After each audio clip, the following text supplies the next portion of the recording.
Concepts को use करते थे और उन स्पेसिफिक कंसेप्ट्स को यूज़ करके अपना आंसर निकाल लेते थे। That's all. बराबर। मतलब उसमें तुम्हें कभी कोई एज पर कोई हाई मेंटल इनपुट लगाने की नीड नहीं पड़ी कि अरे ये क्वेश्चन कैसे होता होगा, अरे वो क्वेश्चन कैसे हो रहा होगा, अरे इसमें मतलब अगर एक सवाल आता है तो दूसरा सवाल उसी के जैसा है, सिर्फ वैल्यू चेंज हो रही है। ठीक है, यहाँ पे क्या होती है, सिर्फ वैल्यू चेंज हो रही थी। बट अभी से जो तुम पार्ट पढ़ोगे लाइन्स एंड एंगल्स, ये आप लोगों का सिर्फ वैल्यू पुट करके आगे बढ़ने वाला काम नहीं है। यहाँ पे एक इंसान को मेंटली और फिजिकली, ठीक है, दोनों तरीके से मौजूद होना पड़ेगा इस चैप्टर में, तभी इसके सवाल बनेंगे। ये इस टाइप का नहीं है कि एक उस टाइप का सवाल आपको सिखा दिया और उस टाइप का दूसरा सवाल आपने मुझको करके दे दिया। It is not going to work like that. उस तरीके से यहाँ पे ये काम होने ही नहीं वाला है। ठीक है, प्लीज़ ध्यान में रखना, उस तरीके से काम आप लोगों के होने ही नहीं वाला है। अगर आपको इस पर्टिकुलर चैप्टर में एक्सेल करना है तो एक्सेल करने के लिए अति अति अति आवश्यक है इस चैप्टर के रूट्स को समझो, जो कि बेसिक क्लासेस से पढ़ाना शुरू हो जाता है। बट खैर मैं ये मान के चलती हूँ कि तुमने इससे पहले की जितनी भी स्टैंडर्ड थी 8, 7, 6 उसमें कुछ नहीं पढ़ा है और हम शुरू से शुरू कर रहे हैं। बट यहाँ से तुमको पढ़ना शुरू करना पड़ेगा।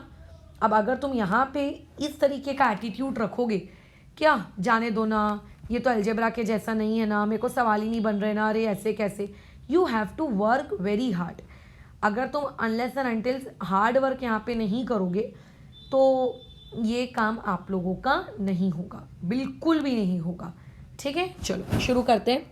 तो आज की क्लास तो देखो हम लोगों की बहुत ही इंट्रोडक्टरी क्लास रहेगी, उसमें हम लोग आज कुछ भी कठिन पढ़ने वाले नहीं हैं। ठीक है, मैं तुम्हें सिर्फ बेसिक चीज़ें बताऊंगी। इन बेसिक चीज़ों में हम लोग बातचीत करेंगे, किन टर्म्स की हम लोग बातचीत करेंगे, आप लोगों के कुछ बेसिक चीज़ों की, जैसे लाइन का मतलब क्या होता है, सेक का मतलब क्या होता है, वगैरह वगैरह, ये इस प्रकार का। ठीक है, ओके, तो चलो फिर आगे बढ़ते हैं। क्या बोला जा रहा है, लाइन्स एंड एंगल्स। तो एंगल्स में बढ़ने से पहले आपको पहले तो ये पता होना चाहिए कि आखिर लाइन्स के कितने विभिन्न प्रकार हैं। ठीक है, इफ़ यू नो कि किस चीज़ को क्या कहते हैं तो आपको बहुत सारी चीज़ें पता होंगी। जैसे छोटी क्लासेस में आपने ये एक वर्ड समझा होगा, जिस वर्ड को आप कहते हो सेगमेंट। ठीक है, छोटी क्लासेस में आपने एक और वर्ड सुना होगा जिसको आप कहते हो रे, और छोटी क्लासेस में आपने एक और वर्ड समझा होगा या सुना होगा, ठीक है, जिसको आप कहते हो लाइन। ये टोटल 3 वर्ड्स होते हैं। ये तीनों वर्ड्स आपने इससे पहले छोटी क्लासेस में कभी ना कभी इसको सुना ही सुना है। खैर अगर नहीं सुना है तो हम लोग वापस से शुरुआत कर लेते हैं, फिर से समझ लेते हैं चीज़ों को। ईजी है, बन जाएगा, कुछ भी ऐसा कठिन नहीं है कि हाय मेरे को नहीं बनेगा टाइप। ठीक है, आसान है। देखो, अगर आप लोगों के पास 2 फिक्स्ड पॉइंट्स हैं, ठीक है, अगर आप लोगों के पास क्या है, 2 फिक्स पॉइंट्स हैं कहीं भी स्पेस में, ऐसा नहीं है कि मैं जो 2 फिक्स पॉइंट्स ले रही हूँ वही 2 फिक्स पॉइंट आपको लेने हैं, कोई भी कितने भी डिस्टेंस पे कोई भी फिक्स पॉइंट अगर जो है, आप 2 फिक्स पॉइंट्स बना लीजिए। जैसे एक फिक्स पॉइंट मैंने यहाँ बना लिया, एक फिक्स पॉइंट मैंने यहाँ बना लिया, आप दोनों फिक्स पॉइंट्स को ज्वाइन कर दीजिए। ठीक है, आप क्या कर दीजिए, दोनों फिक्स पॉइंट्स को ज्वाइन कर दीजिए। तो जब हमारे पास क्या होते हैं, 2 फिक्स पॉइंट्स होते हैं, यानी कि कोई भी चीज़ शुरू कहाँ से हो रही है, ओरिजिनेट कहाँ से हो रही है, ठीक है, शुरू कहाँ से हो रही है, और कोई भी चीज़ आप लोगों की टर्मिनेट कहाँ पे हो रही है, यानी कि ख़त्म कहाँ पे हो रही है। ठीक है, तो ऐसे केस में अगर आप उन 2 पॉइंट्स को ज्वाइन कर दो तो ज्वाइन करने के बाद जो चीज़ आपको मिलती है, that particular thing is known as segment. ठीक है, उस पर्टिकुलर चीज़ को हम लोग बेसिकली क्या कहते हैं, सेगमेंट कहते हैं। तो होप सो कि तुम्हें सेगमेंट का मतलब पता हो या पता चल गया हो। तो सेगमेंट का मतलब होता है 2 पॉइंट्स आप लोगों के पास फिक्स्ड हैं और फिक्स्ड पॉइंट्स के बीच में अगर आपने क्या करके रखी है, एक लाइन कंस्ट्रक्ट करके रखी है, ठीक है, एक उनको ज्वाइन करके रखा है, तो उस पर्टिकुलर चीज़ को हम लोग क्या कहेंगे, सेगमेंट कहेंगे। ठीक है, इसे हम लोग क्या कहेंगे, सेगमेंट। और सेगमेंट का डिस्टेंस कैलकुलेट किया जा सकता है। देखो अगर कोई चीज़ फिक्स है, फॉर एग्जांपल अगर मैं तुमसे कहूँगी नंबर्स कहाँ तक है, तो मुझको ये जवाब नहीं दोगे मैडम आप कैसी बात करो, नंबर्स तो इनफाइनाइट है, बराबर। तो अगर मैं तुमसे ये कहूँगी कि मेजर करो, तो तुम मुझे ये नहीं बोलोगे क्या मेजर करना है, कहाँ से मेजर करना है और कहाँ तक के लिए मेजर करना है। ये तुम्हारा क्वेश्चन होगा कि नहीं होगा, डेफिनेटली होगा, है ना। ये सवाल पूछोगे, मैंने तुमसे कहा जाना है, तुम ये नहीं बोलोगे कहाँ से जाना है और कहाँ तक जाना है, डेफिनेटली ये तुम सवाल पूछोगे। तो ऐसे केस में हम लोग मेरे दिमाग में भी यही सेम चीज़ आती है। अगर मैं तुमसे ये कहूँगी कि मेजर करना है, तो तुम्हें मेरे से क्या पूछना है कि मैडम किस चीज़ को मेजर करना है, आप ये तो बताओ। आप तो सिंपली इतना कह रहे हो कि मेजर करना है, बट भैया क्या मेजर करना है आप इस बारे में तो बात ही नहीं कर रहे। कहाँ से कहाँ तक मेजर करना है ये भी आप नहीं बता रहे हो। तो बेसिकली आप कभी भी दो पॉइंट्स के बीच का अगर डिस्टेंस नापने को अगर मैं आपको कहूँ, यानी कि अगर मैं सेगमेंट की लेंथ नापने को कहूँ, तो आप उन दोनों पॉइंट्स के बीच में कितना डिस्टेंस है आप वो काउंट करते हो, है ना, आप वो काउंट कर लेते हो। अच्छा, अब रे की बात आती है। अब रे के बारे में क्या कहोगे आप। रे के बारे में अगर मैं बात कहूँ तो रे में कोई भी एक पॉइंट फिक्स होता है। जैसे रे कहाँ से शुरू हो रही है, ठीक है, जहाँ से वो ओरिजिनेट हो रही है वहाँ से ओरिजिनेट होने वाला उसका पॉइंट फिक्स होता है, बराबर। लेकिन जा कहाँ रही है, कहाँ तक जाएगी, इसके बारे में कोई आइडिया नहीं होता। चलती जाती है, चलती जाती है, चलती जाती है, यानी कि उसकी एंडिंग हमको नहीं पता होती। ठीक है, उसकी एंडिंग हमें नहीं पता होती। दिस इज नोन एज रे। और आप रे की लेंथ कैलकुलेट नहीं कर सकते। क्यों कैलकुलेट नहीं कर सकते, आप उसी चीज़ को कैलकुलेट कर सकते हो ना जो चीज़ें फिक्स्ड हो, यहाँ से लेकर यहाँ बात खत्म। बट जो चीज़ फिक्स्ड ही नहीं है, जो शुरू कहाँ हो रही है ये तो पता है, लेकिन ख़त्म कहाँ हो रही है ये नहीं पता है, ठीक है, तो आप शुरू तो कर दोगे काउंट करना, बट रुकना कहाँ है यही आपको नहीं पता होगा। बट रुकना कहाँ है आपको यही पता नहीं होगा, तो आप उसे मेजर कैसे करोगे। किसी भी चीज़ को अगर मेजर करना है तो मेजर करने के लिए उस चीज़ का फाइनाइट होना ज़रूरी है। ठीक है, उसका क्या होना ज़रूरी है, फाइनाइट होना ज़रूरी है। और रे शुरू तो एक फाइनाइट पॉइंट से होती है, बट ख़त्म कहाँ होती है इस बारे में हमको कुछ भी नहीं पता, इस बारे में हमको कुछ भी नहीं पता। So therefore you cannot measure the length of what, length of a रे। आप रे की लेंथ कैलकुलेट नहीं कर सकते। ठीक है, अच्छा, नेक्स्ट बातचीत हम लोग करते हैं। रे समझ गया क्या है। नेक्स्ट बातचीत हम लोग करते हैं लाइंस के बारे में। तो देखो लाइंस का मतलब ये होता है कि ना तो आपको उसका शुरू होने वाला पॉइंट पता है और ना ही आपको उसके ख़त्म होने का पॉइंट पता है। वो शुरू भी होए जा रही है, एक तरफ होए जा रही है, होए जा रही है, और दूसरी तरफ भी वो होए जा रही है, होए जा रही है, चली जा रही है। मतलब बेसिकली दोनों अपोजिट डायरेक्शन में क्या देखने को मिल रहे हैं आपको, एरोज देखने को मिल रहे हैं। इस टाइप की चीज़ को हम लोग क्या कहते हैं, लाइंस कहते हैं। ठीक है, और अगर मैं अभी इस पर्टिकुलर क्लास में लाइंस का क्लासिफिकेशन करूं तो आपको लाइंस के बारे में दो चीज़ें बहुत ज़रूरी है आपको पता होनी चाहिए, क्योंकि ये चैप्टर पूरी तरीके से उसी टॉपिक पे बेस्ड है। पहला आपको ये पता होना चाहिए कि लाइंस को हम लोग दो कैटेगरीज में क्लासीफाई करते हैं। ठीक है, लाइंस को हम कितनी कैटेगरी में क्लासीफाई करते हैं, हम लोग दो कैटेगरीज में लाइन को क्लासीफाई करते हैं। पहली कैटेगरी जो होती है उसको कहते हैं हम लोग इंटरसेक्टिंग लाइंस। ठीक है, आपने हो सकता है छोटी क्लासेस में सुना हो। और दूसरे को हम लोग कहते हैं पैरेलल लाइंस। अब हमको इन दोनों के बीच का डिफरेंस या फिर मैं कहूँ इन दोनों का मीनिंग समझना है कि आखिर इंटरसेक्टिंग लाइंस क्या होती हैं और आखिर पैरेलल लाइंस क्या होती हैं, ये आपको जानना होगा। खैर, तो मान के चलो आपके पास दो लाइंस हैं। अभी लाइंस क्या है ये तो क्लियर है ना, ऊपर मैंने बताया है आपको लाइंस क्या होती हैं, ठीक है। ओके, आपके पास मान लेते हैं दो लाइंस हैं, वो अलग अलग डायरेक्शंस में ट्रैवल कर रही हैं। किस डायरेक्शन में ट्रैवल कर रही हैं उससे मुझे कोई मतलब नहीं है, बट अलग अलग डायरेक्शंस में बड़े मज़े से वो लोग ट्रैवल कर रही हैं। कोई कहीं नॉर्थ जा रहा है, कोई साउथ जा रहा है, बट अलग अलग डायरेक्शंस में वो लोग क्या कर रही हैं, ट्रैवल कर रही हैं। सच दैट ट्रैवल करते करते करते करते करते करते एक कॉमन पॉइंट में आकर दोनों की दोनों लाइंस क्या हो जाती हैं, बोलो, आपस में कट मार लेती हैं एक दूसरे को, है ना। आपस में ये दोनों लाइंस एक दूसरे को क्या कर देती हैं, बोलो, कट कर देती हैं, है ना। क्या करती हैं, देखो, कट। इस पॉइंट पे इन्होंने एक दूसरे को कट किया, यानी कि एक दूसरे को क्रॉस किया, बराबर। ये मैं कहूँगी मेरी लाइन एल ने मेरी लाइन एम को, ठीक है, क्या किया, क्रॉस किया। तो ऐसी लाइंस जो एक दूसरे को कट करती हैं, ठीक है, एक ऐसी लाइंस जो एक दूसरे को कट करती हैं, उन पर्टिकुलर लाइंस के पेयर को, उस पर्टिकुलर लाइन की जोड़ी को, दो लाइंस को क्या कहते हैं, इंटरसेक्टिंग लाइंस। देखो, इंटरसेक्ट करने के लिए दो लोग तो कम से कम होने चाहिए ना। अगर मान लेते हैं मुझे झगड़ा करना है, तो झगड़ा करने के लिए कम से कम मेरे पास एक इंसान तो होना चाहिए। मैं खुद से कैसे झगड़ा करूंगी, फिर मैं खुद से कैसे लड़ाई करूंगी, खुद को मारूंगी क्या।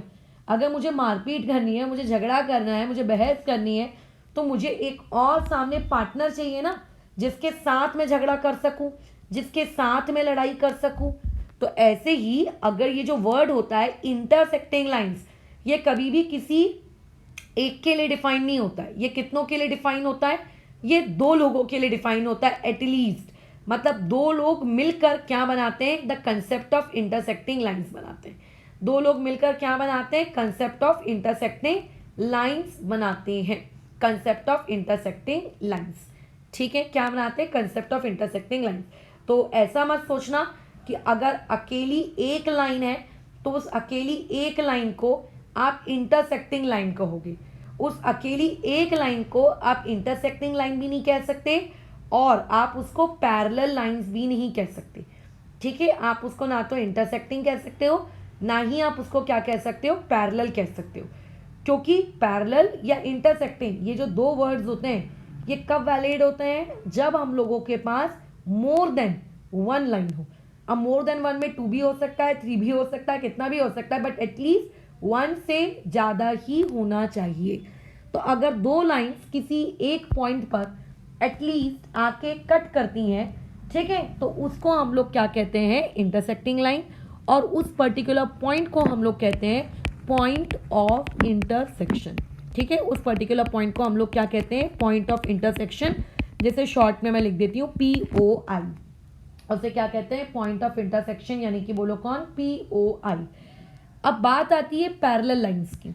देखो, पैरेलल लाइंस का मतलब ये होता है कि आपके पास दो लाइंस हैं, उन दो लाइंस को आप चाहे कितना भी इनफाइनाइटली डिस्टेंस ट्रैवल करवा लो, चाहे आप कुछ भी करवा लो, वो इनफाइनाइट लाइंस आगे जाके कभी भी इंटरसेक्ट नहीं करेंगी, ठीक है।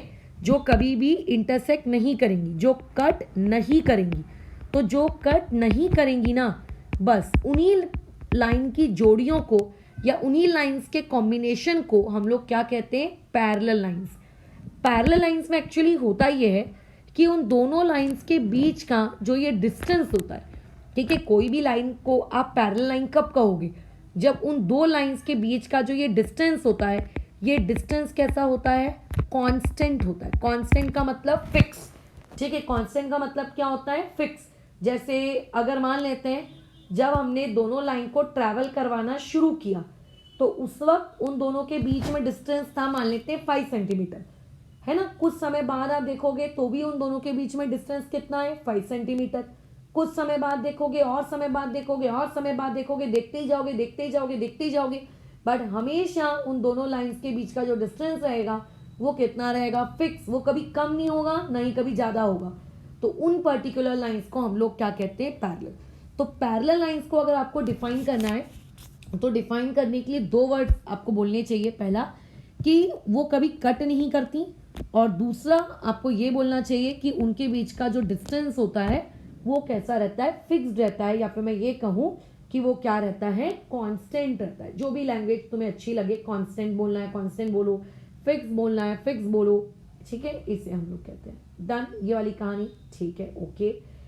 अच्छा, ये बात तो हमें क्लियरली समझ में आ गई कि क्या होते हैं लाइंस के कंसेप्ट। अब देखो क्या होता है, लाइंस तुम तो जानते हो बहुत सारे पॉइंट्स का बेसिकली कॉम्बिनेशन है ना। जैसे अगर मैं बोलूंगी एरिया क्या है, तो तुम क्या बोलोगे मैडम, आप बहुत सारी लाइंस को क्या करो, अरेंज करना शुरू करो, है ना, लेंथ और ब्रेथ वाइज, तो वो कहलाएगा एरिया। मैं कहूंगी वॉल्यूम क्या है, तो आप क्या कहोगे मैडम, आप एरिया को हाइट वाइज अरेंज करना शुरू करो, तो आप उसको वॉल्यूम कहेंगे। अब खैर अगर किसी ने ये सारी बातचीत 8th क्लास में नहीं पढ़ी है या फिर उसको नहीं सिखाई गई है, तो वो इंसान अभी मेरे इन बातों को काइंडली इग्नोर करे, ठीक है। बट कम से कम अभी तुम्हें इतना तो पता होना चाहिए कि लाइंस क्या होती हैं। लाइंस एक्चुअली बहुत सारे पॉइंट्स का कॉम्बिनेशन होती है। मतलब आपके पास बहुत सारे पॉइंट्स है और आप क्या करो, उन सारे पॉइंट्स को आपस में जोड़ दो, तो बस जो चीज़ बनेगी उसी पर्टिकुलर चीज़ को हम लोग क्या कहते हैं, आप लोगों की लाइन कहते हैं, ठीक है। उसी पर्टिकुलर चीज़ को हम लोग क्या कहते हैं, लाइन कहते हैं। ओके, ठीक है। अब इतनी बातचीत हो गई, वैसे और भी बातचीत है लाइंस के बारे में। एक कॉन्करेंट लाइन है, वो भी मुझे बताना है, बट खैर जब मुझे उसकी आगे नीड पड़ेगी तब मैं उसको बताऊंगी। फिलहाल अभी मुझे उसकी नीड नहीं है, तो इसीलिए मैं अभी उसको बता के ज़्यादा तुम्हारी लाइफ कठिन नहीं कर रही हूँ।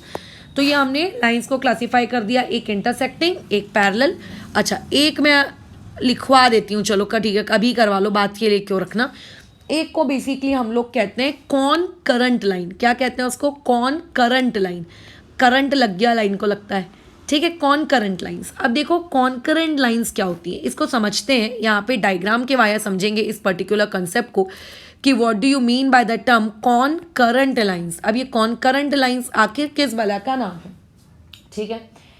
अगर मान लेते हैं आपके पास एक पॉइंट है, ठीक है, जैसे मान लेते हैं आपके पास एक पॉइंट ये है, एक पॉइंट ये है। ये जो मेरे पास पॉइंट नंबर 1 है, इस पॉइंट नंबर 1 से मैंने बहुत सारी लाइंस बनाई, ठीक है। मैंने एक लाइन बनाई ये वाली, ठीक है, एक लाइन मैंने ये बनाई ब्लू कलर की, एक लाइन मैंने बना ली ये ग्रीन कलर की, है ना। इस एक लाइन हमने बना ली ये पिंक कलर की। आप और भी बना सकते हो, बट मैं ज़्यादा नहीं बना रही हूँ। मैंने ये सारी लाइंस इस पर्टिकुलर पॉइंट से पास होते हुए बनाई। लाइन एम, लाइन एन, ये तीनों की तीनों उस पर्टिकुलर पॉइंट से बोलो क्या हो रही हैं, पास हो रही हैं। तो अगर मोर देन 2 लाइन्स, ठीक है, मोर देन 2 लाइन्स या मोर देन 1 लाइन अगर सेम पॉइंट से मूव करती हैं, सेम पॉइंट से पास करती हैं, तो उस पर्टिकुलर पेयर ऑफ लाइंस को कहा जाता है कॉन करंट लाइन। उसे क्या कहा जाता है, कॉन करंट लाइन। यानी कि कॉन्करेंट लाइन क्या होती है, 3 और मोर लाइंस, ठीक है, if they are passing through same point, if they are passing through what same point, then that pairs, then that झुंड is known as concurrent line, ठीक है। तो लाइन L जो है यहाँ पर, और जो लाइन L है, M है और जो N है, ये सभी की सभी कहाँ से पास हो रही हैं, are passing through same point, same point से पास हो रही है। क्योंकि ये सेम पॉइंट से पास हो रही है, सो देयरफॉर इस पर्टिकुलर लाइन के झुंड को हम लोग क्या कहेंगे, कॉन्करेंट लाइन। अच्छा, अगर मान लेते हैं मैं कोई लाइन यहाँ बना दूँ, लेट्स से मैंने एक लाइन यहाँ बना दी Q, तो क्या Q को मैं L, M, N इन तीनों के कॉन्करेंट कहूँगी क्या, नहीं। इन तीनों के कॉन्करेंट हम उसको नहीं कहेंगे। क्यों नहीं कहेंगे, क्योंकि वो उस पर्टिकुलर पॉइंट से पास नहीं हो रही है, क्योंकि वो उस पर्टिकुलर पॉइंट से पास नहीं हो रही है। अगर एक ही पॉइंट से सब पास होते हैं तो उन्हें आपस में कौन सी लाइन कहते हैं, कॉन्करेंट लाइन कहते हैं। अगर वो एक ही पॉइंट से पास नहीं हो रही, किसी दूसरे पॉइंट से पास हो रही है, तो उसको हम लोग फिर कॉन्करेंट नहीं कहेंगे, ठीक है। ये कहानी थी लाइंस की। अब हम लोगों को कहानी पढ़नी है एंगल्स की। तो देखो ये जो कंसेप्ट है एंगल्स, ये एंगल्स वाला जो कंसेप्ट है ये कहीं अचानक से प्रकट होता है ऐसा नहीं है।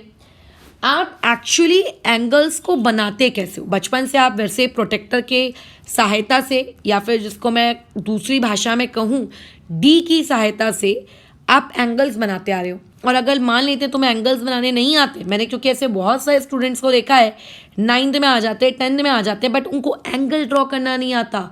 70 डिग्री 120 डिग्री ये सब उनको ड्रॉ करना नहीं आता है।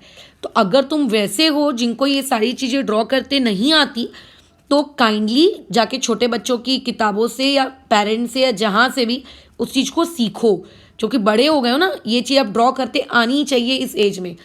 तो एंगल्स की अगर हम बात करें तो बचपन से आप सभी ने एंगल्स बनाए हैं, एंगल्स कैसे दिखते हैं ये आप जानते हो। खैर, बट फिर भी हम लोग एक काम करते हैं, एंगल्स का थोड़ा सा एक इंट्रोडक्शन ले लेते हैं। एंगल्स बनाए कैसे जाते हैं? तो एक बात याद रखना, कभी भी अगर आपको एंगल्स बनाने हैं तो एंगल्स बनाने के लिए आपको 2 रेज चाहिए होती है। क्या चाहिए होती है? 2 रेज। अब what do you mean by the term rays, ये मैंने अभी अभी आप लोगों को ऊपर बताया है कि रेज का मतलब क्या होता है। रेज का मतलब ये होता है, रे का मतलब ये होता है कि उनका एक पॉइंट तो फिक्स्ड होगा लेकिन उनका दूसरा पॉइंट फिक्स नहीं होगा। वो एरो चलती जाएगी चलती जाएगी चलती जाएगी चलती जाएगी, है ना। मतलब एक पॉइंट फिक्स है और दूसरा पॉइंट क्या है? आप लोगों का एरो वाला है। ओके, तो हमको 2 रेज चाहिए, ठीक है, ले आएंगे 2 रेज। अच्छा, वो जो 2 रेज लाओगे, उन दोनों रेज का जो फिक्स पॉइंट होगा ना, जैसे मैंने क्या कहा, रेज के पास क्या होता है? एक एरो वाला साइड होता है और एक उन लोगों के पास क्या होता है? एक उन लोगों के पास फिक्स्ड पॉइंट होता है ना। एक उन लोगों के पास क्या होता है? एरो वाला साइड होता है और एक उन लोगों के पास क्या होता है? फिक्स्ड पॉइंट होता है। तो जो आप 2 रेज लाओगे, उन दोनों रेज के जो फिक्स्ड पॉइंट रहेंगे, वो फिक्स पॉइंट क्या रहने चाहिए? कॉमन होने चाहिए। कॉमन होने चाहिए मतलब जो फिक्स्ड पॉइंट पहली वाली रे का है वही सेम फिक्स्ड पॉइंट आपकी दूसरी वाली रे का भी होगा, वही सेम फिक्स्ड पॉइंट दूसरी वाली रे का भी होगा। एरो दोनों के अलग अलग होंगे बट फिक्स्ड पॉइंट दोनों का बोलो कैसा रहेगा? सेम टू सेम रहेगा। तो जब आप ऐसा काम करोगे तो आप लोगों को क्या मिलेगा? एंगल मिलेगा, ठीक है, आप लोगों को एंगल मिलेगा। और वो जो 2 रेज होती है ना, उन 2 रेज में से जो आप लोगों की 2 रेज होती हैं, मैंने कहा हमें 2 रेज की मदद से हम लोगों को क्या करने हैं? क्या करने हैं बताओ? हम लोगों को 2 रेज की मदद से एंगल्स क्रिएट करने हैं। तो आप वो जो फिक्स्ड पॉइंट है, उस फिक्स्ड पॉइंट को कहा जाता है वर्टेक्स, ठीक है, vertex of the angle. Angle की क्या कहा जाता है? उसको वर्टेक्स कहा जाता है। जो दोनों रेज का फिक्स्ड पॉइंट रहेगा और जो दोनों के लिए कॉमन भी रहेगा, उसको हम लोग क्या कहेंगे? आप लोगों का वर्टेक्स कहेंगे उसे एंगल का। और जो आप लोगों के 2 एरो वाली रेज रहेंगी, ठीक है, रे 1 और जो रे 2 रहेंगी, इन दोनों रेज को कहा जाता है आर्म्स ऑफ द एंगल। क्या कहा जाता है इन दोनों को? Arms of the angle. एक को कहते हैं टर्मिनल आर्म वगैरह वगैरह, वो बाद में हम देखेंगे, अभी आप लोगों को उसकी नीड नहीं है। Arms of the angle. दूसरे को क्या कहा जाता है? Arms of the angle. खैर, आगे बढ़े अभी, चलो बिल्कुल आगे बढ़ते हैं। देखो, इतनी जानकारी मिल गई, अब एंगल बना लेते हैं। चलिए बनाइए एंगल, क्या दिक्कत है? तो हमने क्या किया? एक फिक्स पॉइंट ले लिया। ये मैंने ले लिया फिक्स पॉइंट। ये फिक्स पॉइंट मेरी पहली रे के लिए भी यही पॉइंट रहेगा और दूसरी वाली रे के लिए भी मुझे यही सेम पॉइंट लेना है।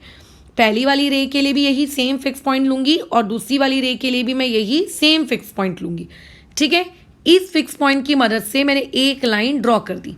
ये मान लेते हैं मैंने एक सीधी लाइन ड्रॉ कर दी। ये मान लो मैंने एक सीधी लाइन ड्रॉ कर दी। ये है आपकी रे नंबर 1 या फिर मैं कहूँ आर्म 1, पहला आर्म।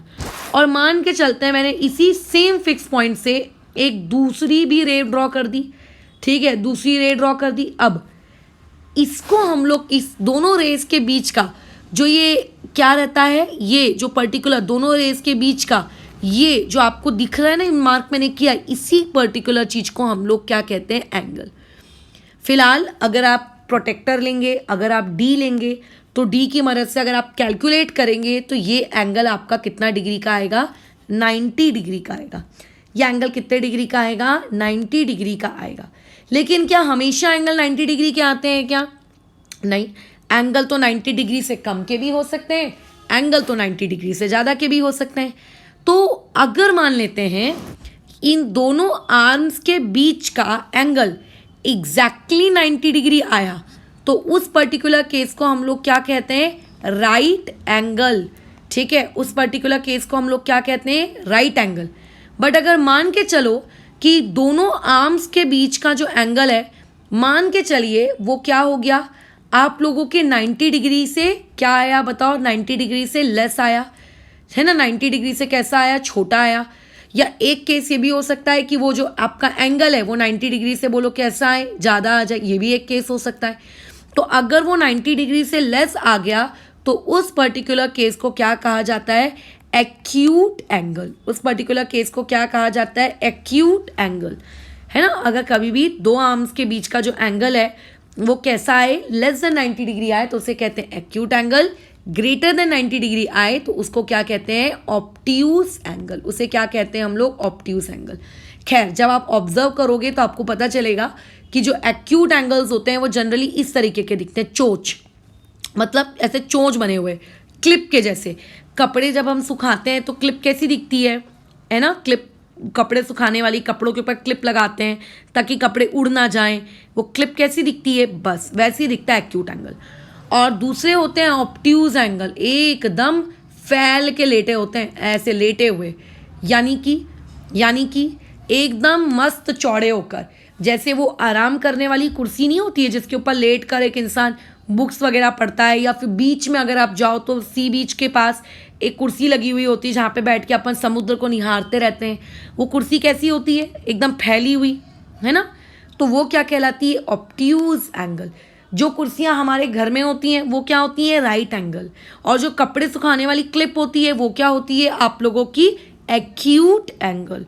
वो क्या होती है आप लोगों की, acute angle. Is that clear. तो यहाँ पे हमने 3 एंगल्स के बारे में पढ़ लिया। मैं आज पता है पूरी क्लास छोटे बच्चों वाली ले रही हूँ क्योंकि मैंने कई बार ये चीज़ पढ़ाते वक्त एक्सपीरियंस की है कि बहुत सारे स्टूडेंट्स ऐसे होते हैं जो 9th में आ जाते हैं बट उन लोगों को ये सारी चीज़ें नहीं पता होती हैं। बोलने को हाँ हाँ हाँ हमें आता है, हाँ हमने पढ़ा है, बट जब आप अगर उनसे थोड़ा भी इस चैप्टर के डेप्थ में अगर घुसो तो उनको कुछ नहीं आता है, पूरा पोंगा पंडित। और अगर ये नहीं आता है तो आगे आने वाली जितनी भी आप लोगों की क्या कहते हैं ज्योमेट्री है वो उनकी पूरी तबाह हो जाती है, पूरी तरीके से तबाह हो जाती है। तो ताकि वो तबाह ना हो इसीलिए आज की क्लास हमने इस पूरे इंट्रोडक्शन को समर्पित की है कि कोई दिक्कत नहीं, जिनको आता है उनका भी वार्म अप हो जाए और जिनको नहीं आता कम से कम वो चीज़ों को थोड़ा बहुत सुनकर समझकर सीख लें ताकि आगे उनको तकलीफ कम हो, राइट। ओके, अदरवाइज मुझे ये सब चीज़ें पढ़ाने की ज़रूरत नहीं है, ये लोअर क्लास का मैथ्स है, ठीक है। 8th क्लास में तक आप लोगों को ये सब कुछ था, अल्टरनेट एंगल से लेकर करस्पॉन्डिंग। मेरे को तो अभी सीधा वहीं से पढ़ाना शुरू करना चाहिए था, तो मैं सीधा क्वेश्चन देने चाहिए था, चलो करना शुरू करो सॉल्व। क्योंकि रियलिटी में होता यही, अगर आप किसी एक ऐसे स्टूडेंट के साथ काम कर रहे हो जिसको ये सारी बेसिक चीज़ें आती हैं, उसके साथ आपको इतना डीप में जाने की नीड पड़ती नहीं है, सीधा क्वेश्चन दो, काम शुरू करो। क्योंकि पुरानी क्लासेस आती है ना, बट अभी मुझे नहीं पता कि तुम में से किसको आता है नहीं आता, और मैं जानती हूँ नहीं आता है, ऑलमोस्ट किसी को नहीं आता है, वो तो मुझे पता चल ही चुका है इतने दिनों में, इसीलिए ये सारे बेसिक्स पढ़ाए जा रहे हैं। खैर आगे बढ़ते हैं। एक और एंगल होता है जिस एंगल को हम समझने की कोशिश करेंगे, ये एंगल आपको इस चैप्टर में बहुत जगह देखने को मिलेगा और ये एंगल ज़रूरी भी है जानना। उसे हम लोग कहते हैं स्ट्रेट एंगल, ठीक है। उसे हम लोग क्या कहते हैं, स्ट्रेट एंगल। देखो एंगल बनाने के लिए हमेशा 2 आर्म्स की नीड होती है, ये बात आप याद रखना। 2 आर्म्स के बिना एंगल नहीं बन सकता, है ना। 2 आर्म्स के बिना एंगल नहीं बन सकता। अब मान लेते हैं ये है आपकी फिक्स पॉइंट, तुम्हें मैंने बताया था कि एंगल बनाने के लिए हम लोग एक फिक्स पॉइंट लेते हैं। इस फिक्स्ड पॉइंट से मैंने एक आर्म ऐसे बनाया, मैं पहले भी बना रही थी, बट अब मैंने जो आपका दूसरा आर्म बनाया वो एग्जैक्टली उसके अपोजिट बना दिया। एग्जैक्टली उसके अपोजिट का मतलब होता है एग्जैक्टली उससे चिपक कर उसके पीछे, ठीक है। तो ऐसे में इस आर्म से उस आर्म तक एंगल कितना डिग्री होगा, कैसे नापेंगे, यहाँ से लेके यहाँ तक, ये होता है 180 डिग्री। अगर आप एक आर्म से दूसरा आर्म एकदम चिपक कर उसके एग्जैक्टली अपोजिट बना दें, ठीक है, तो उस पर्टिकुलर एंगल को हम लोग क्या कहते हैं, आप लोगों का स्ट्रेट एंगल कहते हैं, ठीक है। क्या कहते हैं उस पर्टिकुलर एंगल को, स्ट्रेट एंगल कहते हैं, ठीक है। इसको पर्टिकुलर एंगल को हम लोग क्या कहते हैं, स्ट्रेट एंगल, ठीक है, बराबर। उस पर्टिकुलर एंगल को हम लोग क्या कहते हैं, स्ट्रेट एंगल, खत्म कहानी। वो पर्टिकुलर एंगल क्या कहलाता है, स्ट्रेट। चलो आगे बढ़ो, और कौन से टॉपिक हैं। अच्छा, यहाँ पे आप अपनी लाइफ में आप 3 नए एंगल्स के बारे में सीखोगे। एक को हम लोग कहते हैं कॉम्प्लीमेंट्री एंगल, ठीक है, और दूसरे को हम लोग क्या कहते हैं, सप्लीमेंट्री एंगल। अब देखो ये कॉम्प्लीमेंट्री सप्लीमेंट्री एंगल का मीनिंग क्या है। खैर मान के चलिए आप किसी पर्टिकुलर मीटिंग में गए, किसी सेमिनार में गए, किसी फंक्शन में गए जहाँ पे आपको बैठकर सामने एक स्पीकर है, उस स्पीकर की बातचीत सुननी है, आगे आप किसी प्रेजेंटेशन में गए, कोई भी चीज़। तो ऐसे में वहाँ पे बताए क्या होता है, लंच टाइम होता है। लंच टाइम में आपको या तो सही में प्रॉपर तरीके से बफे होगा और उस बफे में खाना वाना होता है, या फिर मे बी वो पर्टिकुलर सेमिनार या वो मीटिंग ख़त्म होने के बाद आप लोगों को एक एक डब्बा दे दिया जाएगा, स्नैक्स का डब्बा है ना, जिसको हम लोग कहते हैं कॉम्प्लीमेंट्री चीज़ें हमें मिल रही हैं। कॉम्प्लीमेंट्री मतलब फ्री में कुछ हमको मिल गया है, हमने जिसके लिए पे नहीं किया लेकिन हमको एज अ कॉम्प्लीमेंट मिल गया है। कॉम्प्लीमेंट किसे कहते हैं, तारीफ को कहते हैं। फ्री में मिलती है तारीफ़ें, गालियाँ भी फ्री में मिलती हैं, तारीफ़ें भी फ्री में मिलती हैं। बट खैर गाली खाने के लिए कुछ मत करो और तारीफ पाने के लिए बहुत कुछ करना पड़ता है। बट कॉम्प्लीमेंट्री बेसिकली जो फ्री में मिल गया। तो अगर किसी को अभी भी कॉम्प्लीमेंट्री का मतलब यही लगता है तो कोई गलत बात नहीं है, इंग्लिश वर्ड है, लगना भी चाहिए। बट मैथ्स में कॉम्प्लीमेंट्री का मतलब ये नहीं होता। मैथ्स में कॉम्प्लीमेंट्री का मतलब होता है आपके पास दो एंगल्स हैं, you have angle number 1 and you have angle number 2। आप उन दोनों एंगल्स को ऐड करें और अगर उन दोनों एंगल्स को ऐड करके वो 90 डिग्री आ रहा है, कितना डिग्री, 90 डिग्री आ रहा है, तो उसको कॉम्प्लीमेंट्री एंगल कहते हैं। तो उसको क्या कहते हैं, कॉम्प्लीमेंट्री एंगल। ठीक है, यानी कि आपको ये बात अच्छे से पता होनी चाहिए। नींद में भी अगर तुम्हें कोई उठाए तो भी तुमको ये बात अच्छे से पता होनी चाहिए, if the sum of two angles, ठीक है, सम का मतलब क्या होता है, एडिशन। ठीक है, if the sum of two angles, अगर दो एंगल्स का जो सम होता है वो आप लोगों का कितना है, 90 डिग्री है, तो ऐसे दो एंगल्स की जोड़ी को हम लोग क्या कहते हैं, आप लोगों का कॉम्प्लीमेंट्री एंगल कहते हैं। Then those two angles, then those, अच्छा दोज मैं खा गई हूँ, let me write it, then those two angles are known as, आप लोगों का विच एंगल, आप लोगों का कॉम्प्लीमेंट्री एंगल। ठीक है, उन दोनों एंगल्स को हम लोग क्या कहेंगे, complementary angle, CA short form, बराबर। यानी कि उन दोनों को ऐड करके कितना आना चाहिए, 90 डिग्री, खत्म। जैसे कि मान के चलिए फिलहाल के लिए ये एक एंगल है, ठीक है, अच्छा ये उसका वो फिक्स पॉइंट है, इसको मैंने कहा O, ये उसके एक रे है, ये उसकी दूसरी रे है। अब एंगल की मैं वैल्यू लिख रही हूँ, ये मान लेते हैं मैंने लिख दी 35 डिग्री। तो मैं तुमसे पूछ रही हूँ कि मुझे इस पर्टिकुलर एंगल का कॉम्प्लीमेंट्री एंगल बताओ। ठीक है, आप मुझे इस पर्टिकुलर एंगल का कॉम्प्लीमेंट्री एंगल बताओ। तो बेसिकली कॉम्प्लीमेंट्री एंगल का मतलब ये होता है 35 में ऐसी कौन सी वैल्यू डालें, ऐसी 35 पे कौन सी वैल्यू जोड़े कि दोनों को जोड़कर आंसर टोटल 90 डिग्री आ जाए, है ना। ये इसका कॉम्प्लीमेंट्री एंगल है, ऐसा मैंने तुमको कह दिया कि बताओ अभिषेक का कॉम्प्लीमेंट्री एंगल है शक्ति, तो अभिषेक प्लस शक्ति बराबर मिला के कितना होना चाहिए, 90 होना चाहिए। तो वैसे ही मैंने कह दिया कि जो आप लोगों के पास फर्स्ट एंगल था और जो आप लोगों के पास सेकेंड एंगल है, ये दोनों एक दूसरे के कैसे एंगल हैं, कॉम्प्लीमेंट्री। और अगर ये दोनों एक दूसरे के कॉम्प्लीमेंट्री एंगल हैं तो इन दोनों को ऐड करके कितना आना चाहिए, 90 आना चाहिए।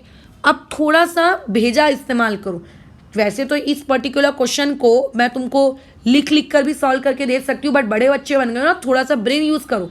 35 में ऐसी कौन सी वैल्यू ऐड करें कि 90 आ जाए, बताओ। 35 में ऐसी कौन सी वैल्यू ऐड करें कि 90 आ जाए, इमेजिन करिए कौन सी वैल्यू, 55। यानी कि यहाँ पर ये एंगल कितने डिग्री का होगा, 55 डिग्री का होगा। मुझे कैसे पता चला, क्योंकि दोनों को ऐड करके कितना आ रहा है, 90 आ रहा है। दोनों को ऐड करके कितना आ रहा है, 90 आ रहा है। तो आपको पता होना चाहिए कि what do you mean by the term complementary angle.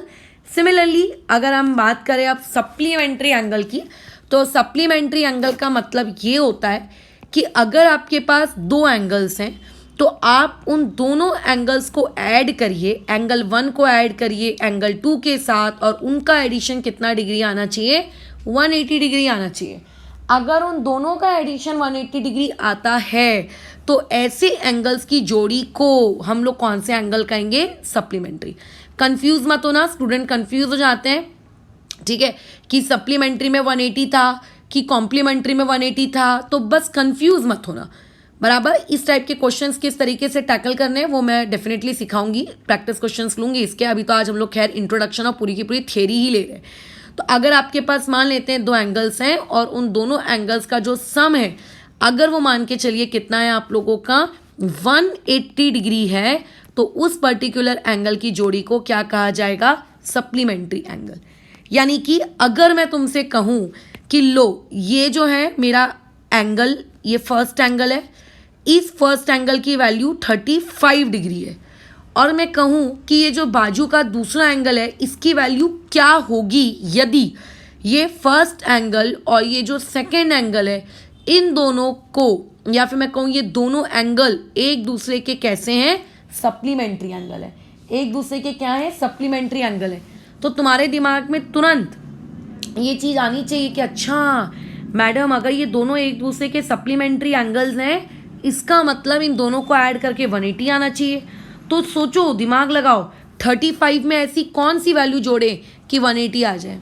35 में ऐसी कौन सी वैल्यू जोड़े? Answer will be 155। सो इसका सप्लीमेंट्री एंगल कितने डिग्री का होगा?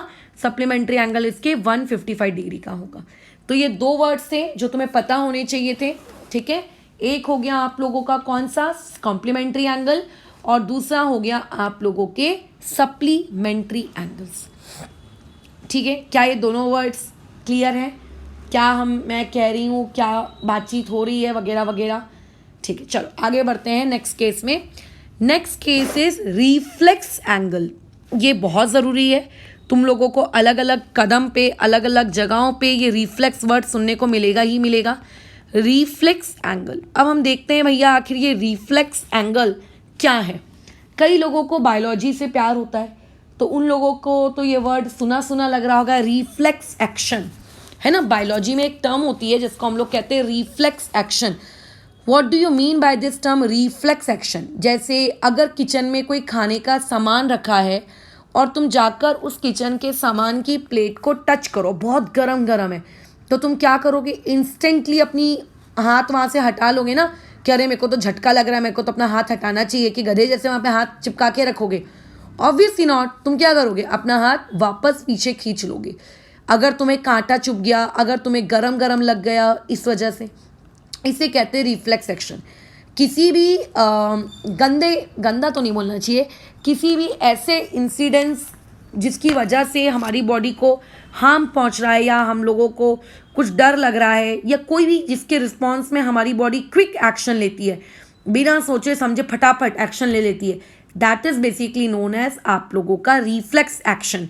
बट अभी हम बायोलॉजी नहीं पढ़ रहे, हम लोग पढ़ रहे हैं maths, that is reflex angle.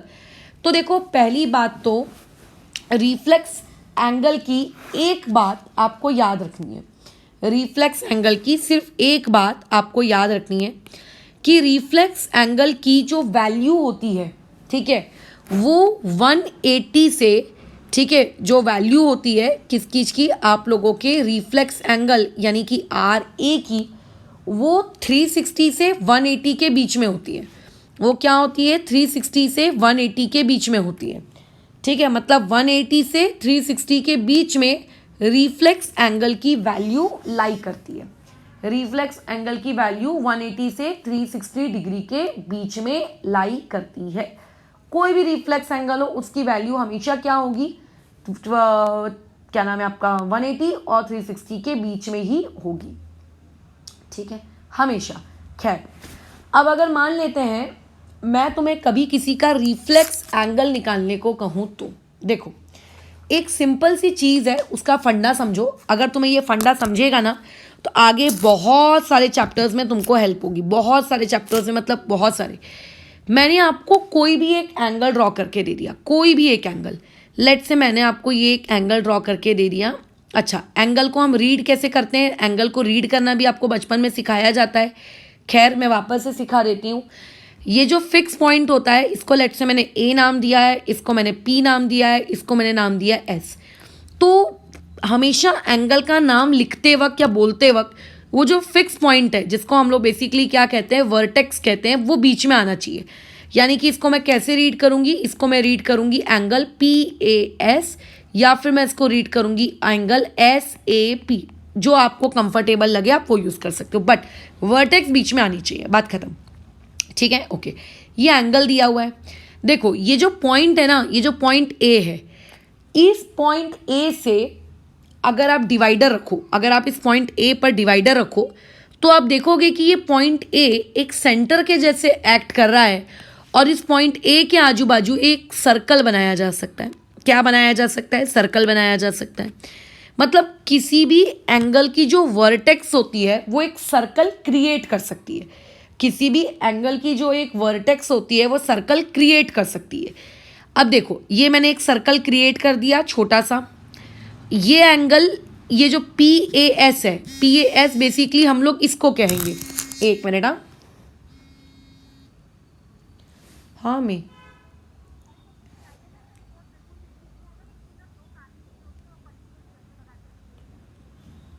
अच्छा अच्छा, अभी आ रहा है क्या? अच्छा ठीक है ठीक है, चश्मा ठीक हो गया उसका? हेलो। हम्म, चलो अच्छी बात है, मिल गया। हाँ अच्छा ठीक है ना, मैं गेट खोल देती हूँ क्योंकि मैं तो वीडियो बना रही थी। ठीक है ना, ठीक है। अबूशी भाई ने तो सुबह से कुछ खाना तक नहीं खाया है। हाँ, कुछ भी नहीं, खाने को टच तक नहीं किया है। हम्म, और आज तो पता नहीं क्या भूत चढ़ रहा था। हम, मैं और अंकित तो नीचे थे, खुद तो ऊपर जा जाके वाले AC वाले रूम में सो रहा था। पता नहीं और कौन सा ऊपर AC ऑन था, ऊपर AC भी तो बंद था। हाँ ऊपर जाना है उसको, ऊपर सोऊंगा।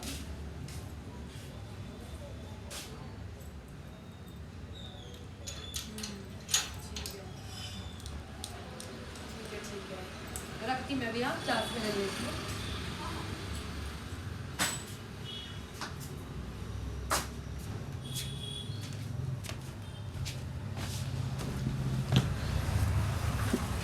तो देखो ये जो एंगल PAS है ये बेसिकली ये है, इस पार्ट को हम PAS कहेंगे, है ना। और इस ये PAS क्या है? हमारा एंगल है, बराबर। ये PAS हम लोगों का क्या है? एंगल है, जो कि दिया होगा। मान लेते हैं ये एंगल PAS मुझे अभी फ़िलहाल 60 डिग्री दिया है।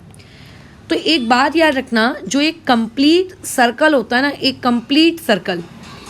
कंप्लीट सर्कल हमेशा कितने डिग्री का होता है? एक कंप्लीट सर्कल हमेशा 360 डिग्री का होता है, एक कंप्लीट सर्कल। तो अगर उस सर्कल का शेडेड पार्ट मुझे 60 डिग्री दिया है, तो ये कॉमन सेंस है कि उसका जो ये पीछे वाला पार्ट है, ये वाला पार्ट है ना, जो हम लोगों को नहीं दिया था, जो कि हमने ड्रॉ किया, और ड्रॉ करने की ज़रूरत भी नहीं है, कॉमन सेंस है। तो जो बचा हुआ पीछे वाला पार्ट है, ये पीछे वाला पार्ट ज़रूर कितने डिग्री का रहा होगा? ये ज़रूर आप लोगों के 300 डिग्री का रहेगा। और इनडायरेक्टली मैं कहूँ तो किसी भी एंगल का, ठीक है, किसी भी एंगल का जो बचा कुचा पार्ट होता है ना, किसी भी एंगल का जो बचा हुआ पार्ट होता है, बचा हुआ पार्ट मतलब क्या? बचा हुआ पार्ट मतलब 360 डिग्री में से आप गिवन एंगल को माइनस कर दीजिए, ठीक है। तो जो बचा हुआ जो आंसर आपको मिलेगा, उसी पर्टिकुलर आंसर को ही हम लोग क्या कहते हैं? रिफ्लेक्स एंगल कहते हैं। यानी कि रिफ्लेक्स एंगल क्या होता है? किसी भी एंगल का रिमेनिंग पोर्शन, ठीक है, उसका अदर साइड का पोर्शन। अब देखो कोई स्टूडेंट अगर अपनी आंखें यहाँ से लगा रहा है, तो उस स्टूडेंट के लिए एंगल ये है, इस पर्टिकुलर चीज़ को एंगल कहेंगे। अगर कोई स्टूडेंट यहाँ से देख रहा है, तो उस स्टूडेंट के हिसाब से एंगल इसको कहेंगे, समझ रहे हो? एंगल इसको कहेंगे। तो स्टूडेंट के देखने का नज़रिया है कि वो देखता कहाँ से, या फिर गिवन वैल्यू दी कहाँ की है, ठीक है। बट कैसा है? सेम बात, आपका कंसेप्ट कैसा है? ये अकेला कैसे आ गया नीचे? मुशी अकेली आ गई बेटा? हाँ बड़ी पसंद आई हो तो अपना हड्डी का डब्बा लेकर ऐसे से खोलेगी तो फिर डब्बा भी टाइट है ना। ये बिस्किट खाएगा? नहीं अभी खोलने को तो सुबह खाएगा और अभी नाश्ते में।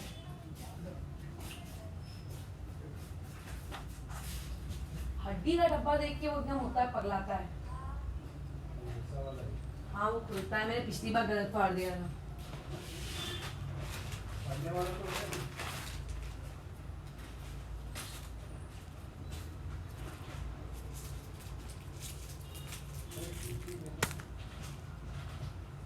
कैंची है क्या? हाँ दे रही जो नेल कटर दे होगा। नहीं नहीं कैंची दे रही। अरे ऊपर से अच्छा हाँ नेल कटर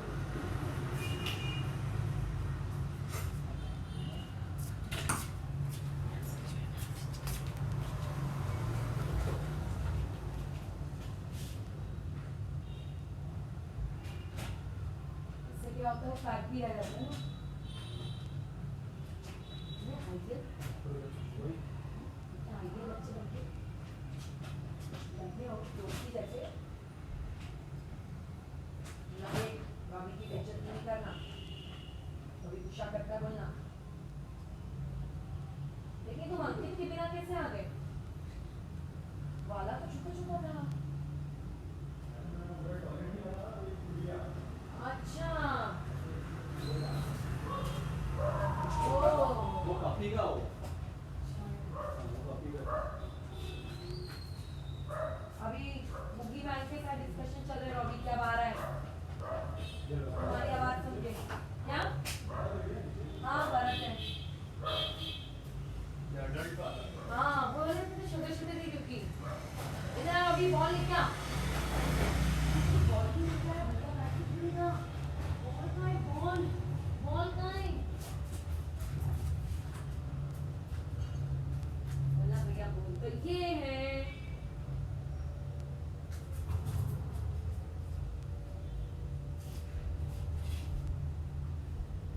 बोला रॉबी को छेड़े। अरे क्या तुम तो रॉबी से एक ही बार में हार गए।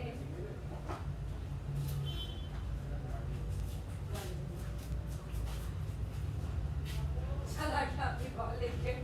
ओए डोडो इधर आ। बॉल लेके जाना है गधा।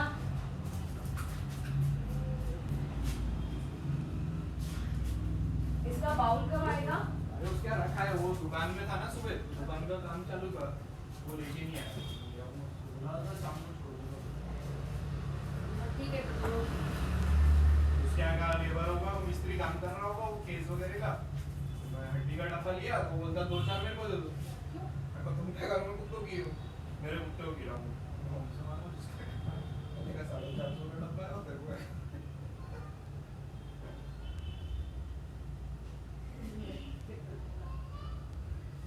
तो गाड़ी लेके आने के लिए पानी के लिए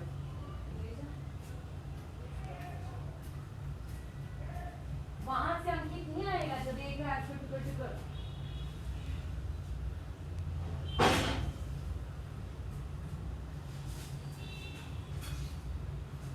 तुम्हें कहाँ है? गिराऊंगा नहीं घूम जाऊँ। मुझे बता रही थी हेलमेट पहन के जाए।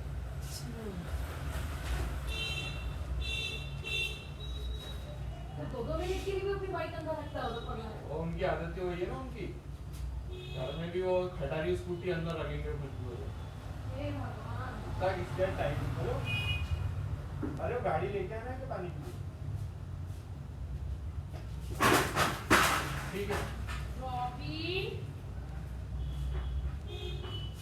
हाँ तेरे ऊपर ही पानी डालती रुक मैं अभी। सब तोड़ दे तू घर का सामान।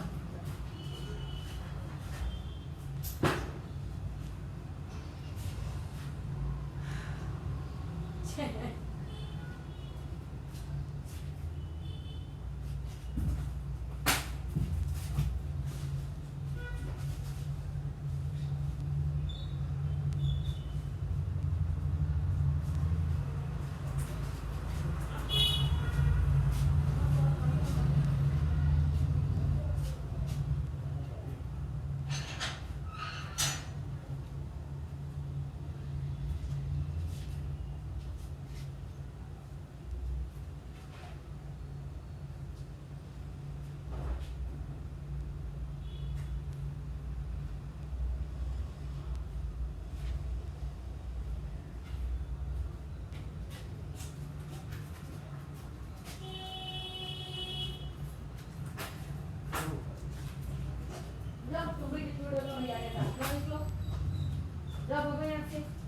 हमको नहीं चाहिए गंदा रोटी, जाओ निकलो,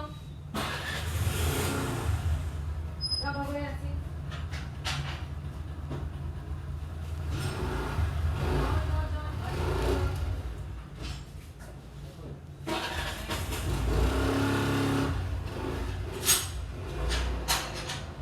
हमको नहीं चाहिए डोडो बच्चा, हमको नहीं चाहिए डोडो बच्चा, हमको तो स्मार्ट बच्चा चाहिए भाई। डोडो बच्चा हम पता नहीं कहाँ से मिल गया। हम लोग क्या चाहते थे, डोडो बच्चा नहीं चाहते थे। अरे भगा।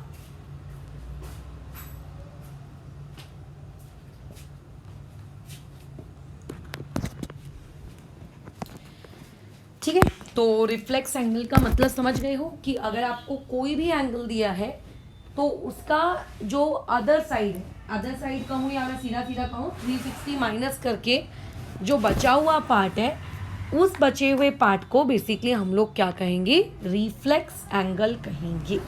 ठीक है, उसको हम लोग क्या कहेंगे, रिफ्लेक्स एंगल। खैर, नेक्स्ट टॉपिक की तरफ मूव करते हैं।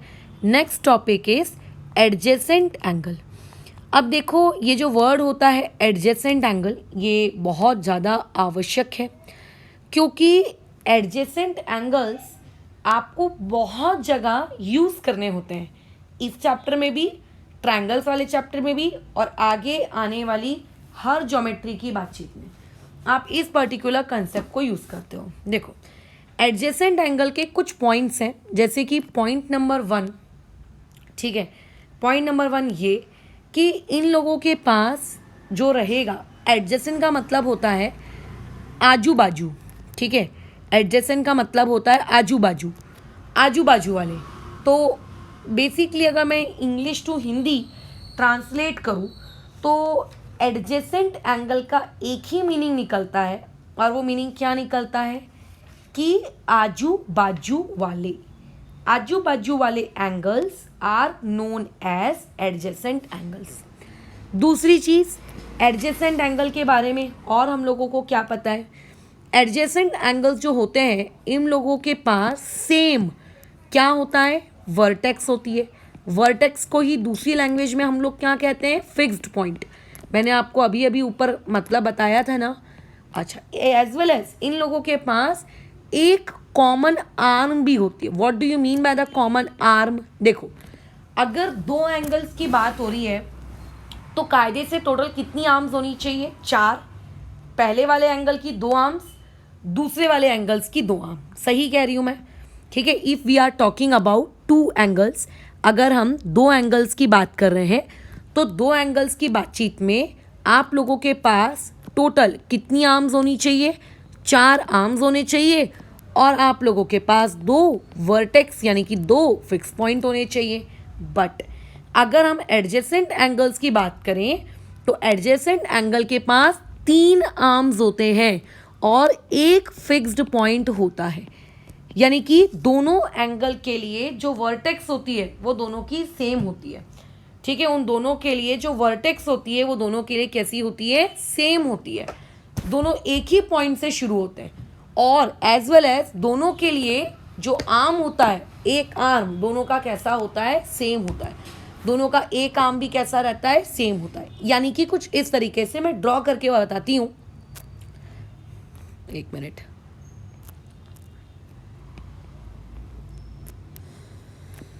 देखो, टोटल कितनी आर्म्स दिख रही हैं, 3 आर्म्स दिख रही हैं, और ये आप लोगों का एक फिक्स्ड पॉइंट ए। ठीक है, तो अब यहाँ पे देखो, ढंग से देखना, बी ए सी, ये आप लोगों का एक एंगल कहलाएगा। फिर सी ए डी, ये आप लोगों का दूसरा एंगल कहलाएगा। ऐसे आजू बाजू वाले angles are known as adjacent angle. ज़रूरी नहीं है 2 ही एडजेसेंट एंगल हो, मैंने मिनिमम 2 लिए हैं। कल को अगर मैं बीच में से एक लाइन और बना दूँ, चलो मैंने ऐसी लाइन बना दी, ठीक है, तो ये दोनों एक दूसरे के एडजेसेंट हो जाएंगे, और ये वाला और ये वाला, ये दोनों एक दूसरे के एडजेसेंट हो जाएंगे। तो ज़रूरी नहीं है कि आपको ऐसे सिर्फ 2 ही पेयर मिले, बट एडजेसेंट में कितनों की बातचीत की जाती है, एडजेसेंट में मिनिमम 2 लोगों की बातचीत की जाती है। अगर 2 एंगल्स आपके पास है जिनकी सेम वर्टेक्स है, कॉमन आर्म है, तुमको एडजेसेंट कहोगे। ठीक है, अच्छा, और एडजेसेंट एंगल में एक बहुत ही बेहतरीन प्रॉपर्टी होती है, बहुत ही बेहतरीन प्रॉपर्टी होती है कि you can add adjacent angles. ठीक है, अगर आपको टोटल एंगल निकालना है कि टोटल एंगल मतलब यहाँ से लेके पूरा ऊपर तक, इसको कहेंगे टोटल एंगल। अगर आपको टोटल एंगल की वैल्यू निकालनी है तो आप क्या कर सकते हो, आप पहला वाला जो नीचे वाला एडजेसेंट एंगल नंबर 1 है और जो दूसरा एडजेसेंट एंगल नंबर 2 है, आप इन दोनों को ऐड कर सकते हो, जिसको बेसिकली हम लोग कहते हैं एंगल एडिशन प्रॉपर्टी। अगर आप दो एंगल्स को ऐड करके क्या कर रहे हो, एक बड़ा एंगल निकाल रहे हो, कैलकुलेट कर रहे हो, तो उसको हम लोग क्या कहते हैं, angle addition property. Just like 2 + 3 = 5, वैसे ही अगर आप दो एंगल्स को ऐड कर दो तो उस पर्टिकुलर चीज को कहा जाता है एंगल एडिशन प्रॉपर्टी। ठीक है, उसे क्या कहा जाता है, एंगल एडिशन प्रॉपर्टी। तो मैंने अभी बहुत सारी चीज़ें तुम लोगों को एंगल्स के बारे में बताई। इनमें से बहुत सारी चीज़ों को हम लोग अभी यूज़ करेंगे। किस पर्टिकुलर क्वेश्चन में यूज़ करेंगे, जब मैं आप लोगों को कुछ क्वेश्चंस कॉम्प्लीमेंट्री और सप्लीमेंट्री वाले सिखाऊंगी तब हम यूज़ करेंगे। खैर, और भी टाइप के एंगल्स होते हैं, जैसे आप लोगों के पास होते हैं वर्टिकली अपोजिट एंगल, और एक होते हैं आप लोगों के पास लीनियर पेयर ऑफ एंगल्स। तो इस पर्टिकुलर वीडियो में हम लोग वर्टिकली अपोजिट एंगल्स को और लीनियर पेयर्स को, इनको हम डिस्कस नहीं कर रहे हैं। ठीक है, वर्टिकली और लीनियर पेयर को मैं अलग से डिस्कस करूंगी, क्योंकि उनमें कुछ थ्योरम्स भी हैं, वो भी तुमको सिखाने हैं। अभी हमने फिलहाल सिर्फ एक इंट्रोडक्टरी लेवल पर बातचीत की है। एक आखिरी छोटा सा टॉपिक समझकर इस पर्टिकुलर क्लास को आज यहाँ ओवर करते हैं। ठीक है, बोलो क्या है वो topic. That topic is angle bisector. देखो, सीधी सी बात है, बाइसेक्टर का मतलब होता है दो इक्वल पार्ट्स में तोड़ना। आप एंगल को भूल जाओ, सिर्फ बाइसेक्टर वर्ड्स पे फोकस करो। तो बाइसेक्टर का मतलब होता है दो इक्वल पार्ट्स में तोड़ना। ठीक है, दो इक्वल पार्ट्स में तोड़ना। ठीक है, अब ओढ़ना, आई थिंक यही होगी हिंदी। ठीक है, तोड़ना। अगर आपके पास एंगल है और आप उस एंगल के बीच से क्या कर रहे हो, एक ऐसी लाइन ड्रॉ कर रहे हो जो उस एंगल को क्या करेगी, दो इक्वल पार्ट्स में तोड़ेगी। जैसे ये एंगल ABC मेरे पास है 60 डिग्री का। मैंने क्या किया, उस पॉइंट B से एंगल बाइसेक्टर हमेशा वर्टेक्स से बनाया जाता है। ठीक है, एंगल बाइसेक्टर हमेशा कहाँ से बनाया जाता है, वर्टेक्स से बनाया जाता है। तो ऐसे केस में मैंने अभी एक एंगल बाइसेक्टर बनाया उस पॉइंट B यानी कि वर्टेक्स से, सच दैट कि एक ऐसी सीधी लाइन मैंने बनाई जिस सीधी लाइन ने उस पर्टिकुलर एंगल के कितने टुकड़े कर दिए, दो इक्वल टुकड़े कर दिए। इस पीली लाइन से इस ऊपर तक 30 डिग्री, इस पीली लाइन से इस नीचे तक ये भी 30 डिग्री, यानी कि उसने दो इक्वल एडजेसेंट एंगल्स तैयार किए। तो ऐसी पर्टिकुलर लाइन को कहा जाता है एंगल बाइसेक्टर। तो एंगल बाइसेक्टर ये वर्ड सुनते बराबर तुम्हारे दिमाग में क्या आना चाहिए, तुम्हारे दिमाग में ये आना चाहिए कि एक ऐसी लाइन जो एंगल्स के दो इक्वल पार्ट्स करती है। मतलब अगर मैं कल को कह दूं कि करण is the angle bisector of this angle, तो इट मीन्स दैट कि उस पर्टिकुलर करण नामक लाइन ने क्या किया है, उस एंगल के दो इक्वल पार्ट्स कर दिए। ठीक है, उसके क्या कर दिए, दो इक्वल पार्ट्स कर दिए हैं। यानी कि मैं ऐसा लिख सकती हूँ, ऊपर वाला एंगल, ऊपर वाले एंगल को कैसे रीड करोगे, एंगल ABX। नीचे वाले एंगल को कैसे रीड करोगे, XBC। ये दोनों आपस में क्या है, इक्वल है। ये दोनों आपस में क्या है, इक्वल है। तो एंगल बाइसेक्टर क्या करती है, दो इक्वल एंगल्स प्रोड्यूस करती है। क्या प्रोड्यूस करती है, दो इक्वल एंगल्स। ठीक है, ओके। तो आज की क्लास हम लोग यहाँ रोकते हैं। अभी इसके बाद का जो बेसिकली हमारा डिस्कशन रहेगा वो कॉम्प्लीमेंट्री और सप्लीमेंट्री एंगल के कुछ प्रैक्टिस क्वेश्चंस के साथ रहेगा। उसके बाद का फिर हमारा जो डिस्कशन रहेगा वो वर्टिकली अपोजिट एंगल और लीनियर पेयर्स के रिस्पेक्ट में रहेगा, जहाँ पे एक थ्योरम आता है और जो यूजुअली स्कूलों में पूछा जाता है उसका प्रूफ। फिर उसके बाद जो हमारा चौथा डिस्कशन रहेगा वो उसी वर्टिकली एंगल को और उसी लीनियर पेयर के कंसेप्ट को यूज़ करके बहुत सारे क्वेश्चन सॉल्व करने वाला रहेगा। किस तरीके से वर्टिकली और लीनियर पेयर के कंसेप्ट को यूज़ करके क्वेश्चंस करते हैं, ठीक है। तो ये हम लोगों की अभी आगे आने वाली 4-5 क्लासेस के आने मैंने तुम्हें क्या बताया है, क्या बता दिया है, एक फ्रेमवर्क कि हम किस तरीके से काम करने वाले हैं, ठीक है। अच्छा, अभी उसके बाद क्या ये चैप्टर खत्म हो जाएगा? नहीं, उसके बाद तो भैया मेन चीज़ स्टार्ट होगी। मेन चीज़ क्या स्टार्ट होगी कि हमने जो ये ऊपर टॉपिक पढ़ा था पैरेलल लाइंस, ये पैरेलल लाइंस भी एंगल क्रिएट करती हैं, ठीक है। ये जो पैरेलल लाइंस है ना, इन पैरेलल लाइंस में भी एंगल क्रिएट होते हैं, जो आप ऑलरेडी छोटी क्लासेस में पढ़ के आए हो, करस्पॉन्डिंग, अल्टरनेट वगैरह वगैरह। ये पैरेलल लाइंस की मदद से भी एंगल्स क्रिएट होते हैं। तो हमको वो एक एक एंगल्स पढ़ना है, उस एक एक एंगल का थ्योरम, उसका कन्वर्स, उसका टेस्ट जो भी है वो सब पढ़ना है। उससे रिलेटेड टू प्रूव वाले सवाल करने हैं, उससे रिलेटेड हम लोगों को टू फाइंड वाले सवाल करने हैं। इतना सब कुछ करने के बाद ये चैप्टर ख़त्म होगा। बट उसमें मैं बता दूं, ऐसी अपनी मेंटालिटी बिल्कुल भी मत रखना कि इस चैप्टर के सवाल हम लोगों को अभी प्रीवियस हमने जितनी भी पढ़ाई की उसके जैसे फटफट बनने लगेंगे, because this is not algebra. यहाँ पे एक सवाल करने के बाद आपका दूसरा सवाल उसी के जैसा हो, ऐसा यहाँ नहीं होता। Here you have to apply brain, यहाँ पे खोपड़ी चलानी पड़ेगी, ठीक है। खोपड़ी चलाने के लिए क्या करना पड़ेगा? मेहनत करनी पड़ेगी, चीज़ों को समझना पड़ेगा, सोचना पड़ेगा कि अच्छा ये कैसे, वो कैसे, अच्छा यहाँ पे ये प्रॉपर्टी लगा सकते हैं क्या, अच्छा वहाँ पे ये वाली लगा सकते हैं क्या, ऐसा खुद का ब्रेन चलाना पड़ेगा।